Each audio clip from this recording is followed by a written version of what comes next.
Hello friends, welcome back my YouTube channel mister R Sharma. तो दोस्तों, हम सीरीज लेके चले हुए थे नई तालीम की ताल में ताल, जिसमें आज हिंदी व्याकरण की क्लास होगी। और हिंदी व्याकरण की क्लास में आपको वर्ण व्यवस्था पर जो है वो दो क्लासें पहले अपलोड कर दी गई है। आज जो है ये हमारी तीसरी क्लास है व्याकरण की। तो चलिए बिना देरी के शुरू करते हैं आज की ये क्लास। चलिए, तो आज हमारी व्यंजन की इसमें जो है वो चर्चा की जाएगी। वर्ण व्यवस्था में आपको स्वर के बारे में सारी चीजें बता दी कि स्वर कितने प्रकार के हैं, कैसे कैसे उसका वर्गीकरण किया जाएगा और कितने स्वर होते हैं, उस पर पूरी चर्चा कर दी गई है। आज हम व्यंजन पर बात करेंगे। व्यंजन कितने प्रकार के होते हैं और कौन कौन से प्रकार मुख्य हैं जो व्यंजन के हैं। चलिए, सबसे पहले बात करते हैं व्यंजनों का जो वर्गीकरण है। व्यंजनों का वर्गीकरण से पहले आपको बता दें, वैसे तो हमने पहली क्लास में आपको बता दिया था कि व्यंजनों की संख्या कितनी है। तो व्यंजनों की संख्या आपको बतानी थी 30। अगर सामान्य प्रश्न आ जाए कि बताएं व्यंजनों की संख्या कितनी है, तो आप कितनी बताएंगे? 33 बताएंगे, 33 बताएंगे। कुल बतानी है तो 39 बताएंगे, और अगर 39 ऑप्शन में ना हुआ तो 35 बताएंगे। ये दोनों स्थितियां कब है? अगर कुल की बात की जा रही है कि व्यंजनों की कुल संख्या कितनी है, तो पहला ऑप्शन आएगा 39, और अगर 39 ऑप्शन में ना है तो कितना आना? 35। यदि सामान्य प्रश्न हुआ हिंदी वर्णमाला में व्यंजनों की संख्या कितनी है, मानक व्यंजन कितने हैं, तो आप बताएंगे 33, 33 बताएंगे। तो चलिए शुरू करते हैं आज की वीडियो। व्यंजनों का वर्गीकरण सबसे पहले है मुखांगों के श्वास अवरोध के आधार पर, कि मुख के जो अंग हैं उनमें श्वास रुकती है, अवरोध होता है, उसके आधार पर व्यंजनों का वर्गीकरण किया जाए। तो सबसे पहले आते हैं स्पर्श व्यंजन, जिनकी संख्या अगर पूछ ले आपसे तो कितनी बतानी है? 25 बतानी। स्पर्श व्यंजन कितने बताने? 25 बताने। कौन कौन से होते हैं स्पर्श व्यंजन? तो देख लीजिएगा, स्पर्श व्यंजन कितने बता दिए? 25 होते हैं। कहां से कहां तक? क से लेके म तक। तो क से लेके म तक जितने भी व्यंजन होते हैं कितने होंगे? 25 होंगे। इन्हें सभी को स्पर्श व्यंजन के नाम से जाना जाता है। और यदि क्वेश्चन आ जाए कि बताएं मूल स्पर्शी कितने हैं, मूल स्पर्शी कितने व्यंजन हैं, तो अगर मूल स्पर्शी की बात की जाए तो मूल स्पर्शी की संख्या केवल और केवल 20 होगी। कौन से नहीं होते मूल स्पर्शी? तो जो आपके पंचमाक्षर है, ये पांचवें, हर वर्ग का जो पांचवा अक्षर है वह मूल स्पर्शी के अंतर्गत नहीं गिना जाता। ठीक है, इसीलिए मूल स्पर्शी की संख्या कितनी होगी? 20 होगी। और अगर केवल क्वेश्चन आएगा स्पर्श व्यंजन तो कितने आएंगे? 25 आएंगे। ठीक है, चलिए उसके बाद एक और क्वेश्चन आता है कि वह व्यंजन कौन से हैं जिन्हें स्पर्श संघर्षी कहा जाता है। स्पर्श संघर्षी कहा जाता है, यहां लिखा नहीं है। स्पर्श संघर्षी किसे कहा जाता है? तो इनकी संख्या केवल 4 होती है। कौन कौन से होते हैं? च, छ, ज और झ। 4 ध्वनियां हैं जिन्हें स्पर्श संघर्षी के नाम से जाना जाता है। ध्यान रखना है, स्पर्श व्यंजन कितने होंगे? 25। मूल स्पर्शी कितने होंगे? 20। कौन से नहीं आएंगे? 5, हर वर्ग का पंचमाक्षर। और स्पर्श संघर्षी कितने होंगे? 4। कौन से हैं? च, छ, ज, झ। चलिए, अगला जो रूप है वो कौन सा है? अंतस्थ व्यंजन। अंतस्थ व्यंजनों की संख्या कितनी होगी? 4 होगी। कौन कौन से हैं? य, र, ल और व। य, र, ल और व, इन्हें क्या कहा जाता है? अंतस्थ व्यंजन कहा जाता है। इनकी संख्या कितनी होगी? 4 होगी। यहां से एक और क्वेश्चन बन सकता है कि बताएं वह कौन सा व्यंजन है जिसे अर्ध स्वर की संज्ञा दी गई है। अर्ध स्वर कितने होते हैं? अर्ध स्वर तो 2 होते हैं। कौन कौन से? य और व। य और व जो 2 ध्वनियां हैं उन्हें अर्ध स्वर की संज्ञा दी जाती है, क्योंकि स्वरों की भांति इनके उच्चारण में कम समय लगता है। ठीक है, हाँ। र, जो र ध्वनि है, र, इसे क्या कहा जाता है? तो इसे कहा जाता है लुंठित व्यंजन। क्वेश्चन आता है लुंठित या लुंठित को एक और नाम दिया जाता है प्रकंपित। ठीक है, लुंठित या प्रकंपित ध्वनि कौन सी है? कौन सी? लुंठित या फिर प्रकंपित ध्वनि कौन सी है? तो प्रकंपित या लुंठित ध्वनि किसको कहा जाएगा? र को कहा जाएगा। उसी तरह जो ल है उसे क्या कहा जाता है? उसे कहा जाता है पार्श्विक ध्वनि। उसे क्या कहेंगे? पार्श्विक ध्वनि कहेंगे। ध्यान रखना है, र को क्या कहेंगे? लुंठित या प्रकंपित, और ल को क्या कहेंगे? पार्श्विक व्यंजन के नाम से जाना जाता है। आगे है ऊष्म या संघर्षी व्यंजन कितने हैं या कौन कौन से? तो ऊष्म या संघर्षी कितने? 4 हैं। श, श, स, ह। ध्यान रखना, या तो ऊष्म आएगा, ऊष्म व्यंजन कौन से हैं, या आएगा संघर्षी व्यंजन कौन से हैं। तो दोनों का जवाब एक ही है, 4 है, श, श, स, ह। ठीक है। संयुक्त व्यंजन, संयुक्त व्यंजन की संख्या कितनी है? 4 है। यहाँ से भी क्वेश्चन आता है। ध्यान रखना, संयुक्त स्वर भी होते हैं, वो भी 4 होते हैं। संयुक्त स्वर भी कितने होते हैं? 4 होते हैं। कौन कौन से बताए थे? छोटी ए, बड़ी ए, छोटा ओ, बड़ा ओ। और संयुक्त व्यंजन कितने होते हैं? 4, क्ष, त्र, ज्य और श्र। क्ष, त्र, ज्य और श्र। ठीक है। चलिए, जो क्ष है वो कैसे बनता है? क्ष संयुक्त व्यंजन है ना, तो क और श होगा, लेकिन क में हलंत होगा। ठीक है। त्र, त्र कैसे बनता है? त और र से, त में हलंत होगा। ज्यों कैसे बनता है? हम जिसको ज्यों पढ़ते हैं वो क्या होता है? ज्यों। ज और अयों के मेल से बनता है ज्यों। ठीक है। उसी तरह श्र कैसे बनता है? तो जो श्र बनता है वो बनता है श और र के मेल से। श और र के मेल से क्या बनता है? श्र बनता है। तो जो दो भिन्न व्यंजनों के मेल से मिलते हैं उन्हें क्या कहते हैं?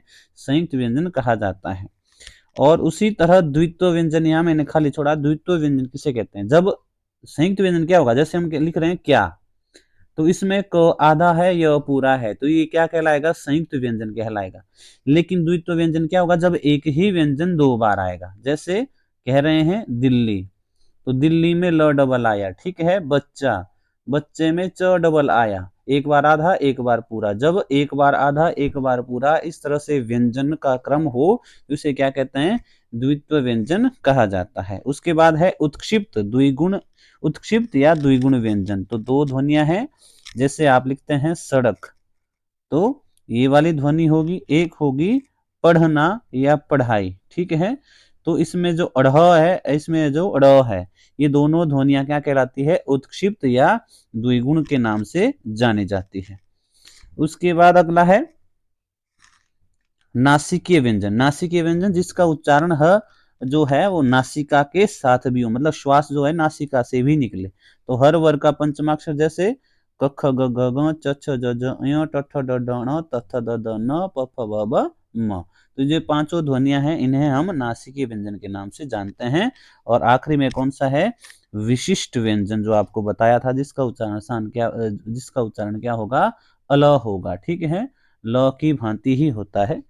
चलिए आगे बढ़ते हैं। अगला है श्वास मात्रा या प्राणत्व के आधार पर, श्वास के आधार पर या प्राण के आधार पर व्यंजनों के कितने भेद होते हैं? तो कितने बताएंगे? 2 भेद होते हैं। कौन कौन से होंगे? पहला होगा अल्प प्राण, दूसरा होगा महाप्राण। अल्प प्राण क्या होंगे? अल्प मतलब कम, जिनके उच्चारण में श्वास कम लगे। महाप्राण क्या होगा? जिनके उच्चारण में श्वास ज्यादा लगे। तो अल्प प्राण होते कौन कौन से हैं? अल्प प्राण होंगे हर वर्ग का पहला, तीसरा, पांचवा व्यंजन।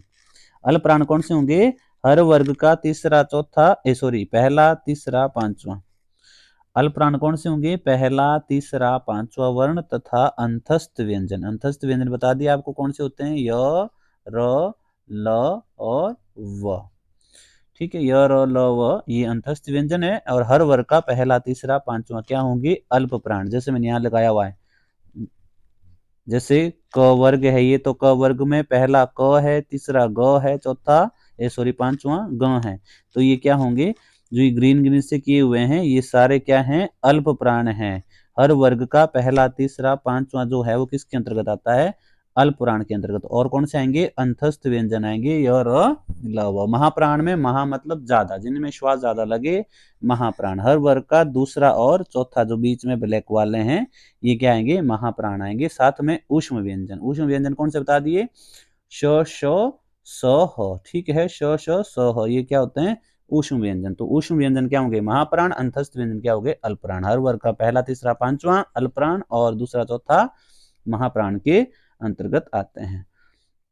अगला है स्वर तंत्रियों के आधार पर व्यंजनों का वर्गीकरण। कितने होंगे? 2। या घोषत्व के आधार पर वर्गीकरण, तो भी कितना होगा? 2। कौन कौन से होंगे? अघोष और सघोष। अब स्वर तंत्रियां क्या होती है? हमारे कंठ में, हमारे गले में श्वास नलिका के इर्द गिर्द क्या होती है?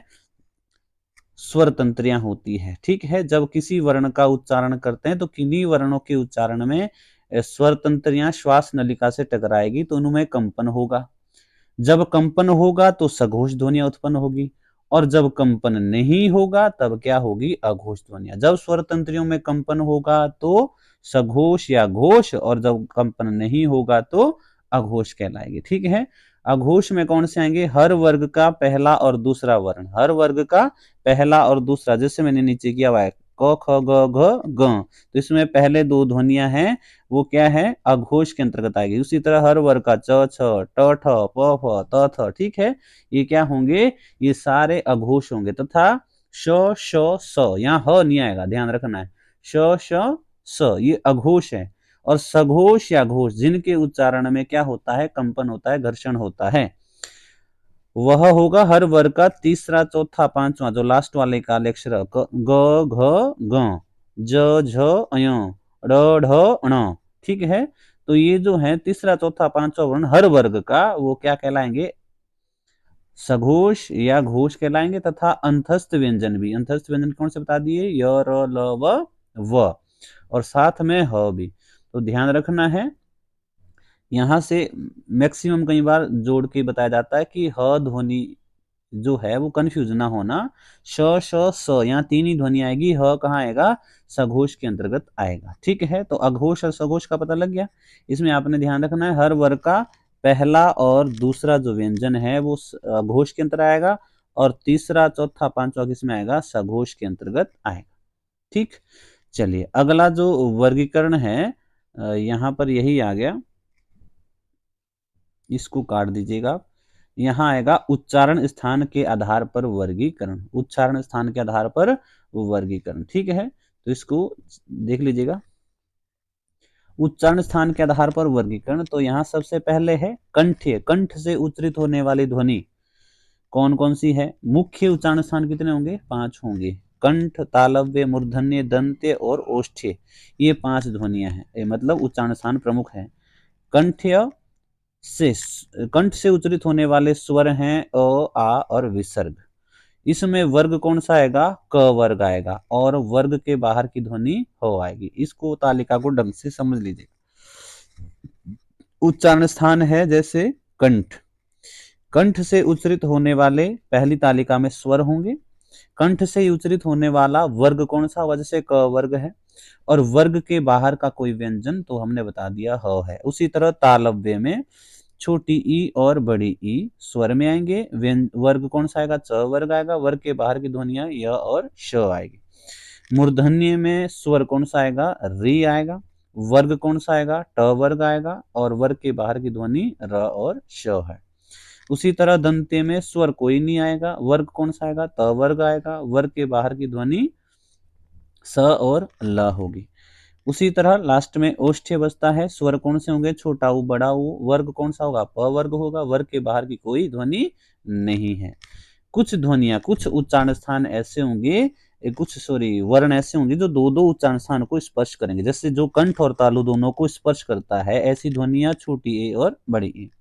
जो कंठ और ओष्ठ दोनों को स्पर्श करता है, छोटा ओ, बड़ा ओ और डॉक्टर वाला। ठीक है, ये 3 ध्वनियां हैं जो कंठ ओष्ठ कहलाती है। ऐसी ध्वनियां जो दंत और ओष्ठ को स्पर्श करेगी वह ध्वनि है। एक है वर्तस्य, वर्तस्य दांतों का जो मूल होता है, मसूड़ा जिसको हम कहते हैं, दंत मूल या वर्तस्य ध्वनियां कौन सी है? तो 2 है, र और ल है। ध्यान रखिएगा, र और ल का जिक्र पहले भी हो चुका है। ठीक है, जो ये र और ल है इनका जिक्र हमने कहाँ कर दिया? र का जिक्र कर दिया है मूर्धन्य में, ल का कहाँ कर दिया है? दंत्य में। लेकिन अगर ऑप्शन में आ जाए, मान के चलिए आपसे पूछ ले ल का उच्चारण स्थान क्या है, और ऑप्शन में आ जाए दंत्य, दंत, दूसरा आ जाए वर्तस्य, तीसरा आ जाए ओष्ठ्य, तीसरा अगला जाए कंठ आ जाए, तो आपने क्या लगाना है? वर्तस्य। मूलतः आपने ये बताना है दोनों में, र में भी और ल में भी। अगर वर्तस्य या दंत मूल ऑप्शन में नहीं है तब लगाना है आपने दंत्य, या र के लिए लगाना है मूर्धन्य। ये बाद में लगाना है, फर्स्ट प्रायोरिटी आपने इसको देनी है वर्तस्य या दंत मूल को। ठीक है, अंतिम है नासिकीय ध्वनियां, नासिकीय जिनका उच्चारण मुख से होगा, लेकिन श्वास नासिका से भी निकलती है। एक तो अंग मतलब जिनमें भी ये क्या लगा होगा, अनुस्वार लगा होगा, इसको अनुस्वार कहते हैं। एक ये होता है चंद्रबिंदु वाला, उससे अनुनासिक कहते हैं। ठीक है, अनुस्वार और अनुनासिक।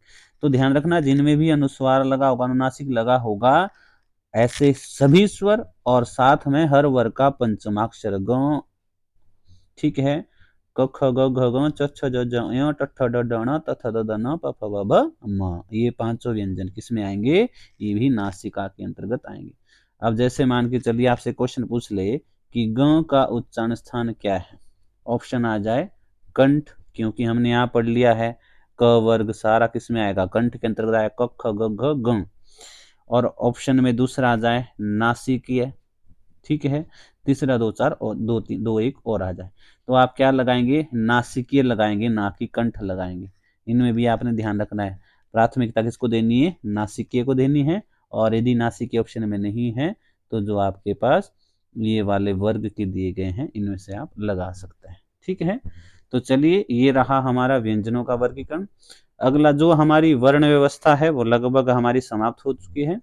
अगला जो है हमारी शब्द व्यवस्था शुरू होने वाली है, तो अगली जो वीडियो बनेगी वह शब्द व्यवस्था के ऊपर बनेगी। ठीक है, चलिए तो आज की क्लास जो है वो हम यहीं समाप्त करते हैं, फिर मिलते हैं अगली क्लास में नई वीडियो के साथ। तब तक के लिए जय हिंद, जय भारत।